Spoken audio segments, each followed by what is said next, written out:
Daniel Harris has observed that until photography finally dashed illustration as the primary means of advertising clothing in the 1950s.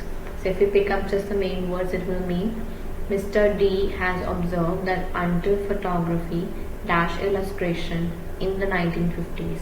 Something happened in the past, we will need a past form of verb here. So until photography displaced, illustration supplanted, succeed is present tense, so we cannot take that, and replace. So we have three options, and out of these three, displaced, supplanted and replaced, supplanted is the more academic word, most academic word, which means displaced or replaced or supersede. So it has the same meaning as replace, displace or supersede. So we'll go with supplanted, which means replaced only. So until photography replaced illustration in the 1950s, glamour dash less in the face of the drawing. So again, past tense is what we are continuing with. So we have present tense in here, that will be eliminated. Glamour in here, existed, vested.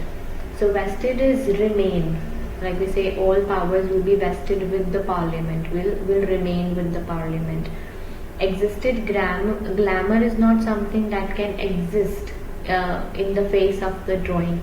So exist is something that can go also. So we'll go with in here. The meaning of in here is more like to exist essentially, means an essential component. In that sense we use the word in here.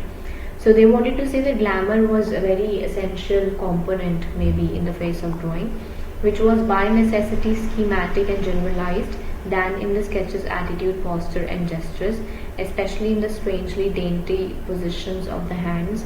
Glamour once resided so emphatically, means so clearly, in the stance of the model that the faces in the illustration cannot really be said to have dash at all.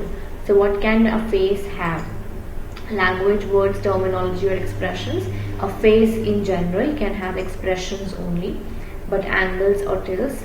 The chin raised upwards in a haughty look, the eyes lowered in an attitude of introspection, the head cocked at an inquisitive or coquettish angle, or the profile presented in sharp outline, emanating power, the severity like an emperor's bust dash on a Roman coin.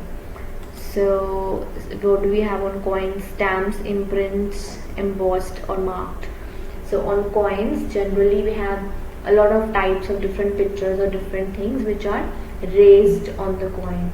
So if you look at the coin, the whatever picture will be there, it will be bit raised from the surface of the coin. So that raisiness is called embossed. So whatever is made on the coin, it is in a raised form, that is called embossed on a Roman coin.